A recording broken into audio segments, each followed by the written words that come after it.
Second ball ஷாட்டுங்க. Connect பண்ணிருக்காரு.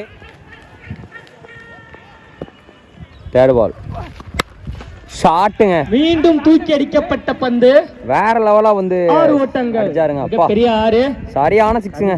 நோக்கி ஷாட்டுங்க.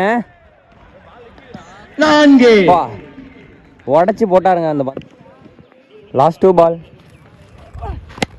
ஷாட்டுங்க. தூக்கி அடிக்கப்பட்ட பந்து அகைன் பாத்தீங்கன்னா கால்ல வந்து சுருனாருங்க. மிகப்பெரிய பெரிய ஷாட். ஷாட்டுங்க. அகைன் பாத்தீங்கன்னா ஃளைட் பண்ணி போட்டாருங்க. டெலிவரி வெள்ள அடிச்சிருக்காருங்க. எக்ஸ்ட்ரா கவர்ல ஒரு பெரிய 6. ஷாட்டுங்க. கேப்ப ஃபைன் பண்ணிருக்காரா? கேப்ல அடிச்சிருக்காருங்க. அங்க ஒரு பவுண்டரிங்க. தேர்ட் பால் ஷாட்டுங்க. வா 6 ஓட்டங்கள் வெள்ள அடிச்சிட்டாருங்க. லாஸ்ட் 1 பால் ஷாட்டுங்க. அடிக்கப்பட்ட பந்து அகைன் பாத்தீங்கன்னா ஒரு பெரிய 6ங்க. லெக் சைடுல கடாஸ் இருக்காரு.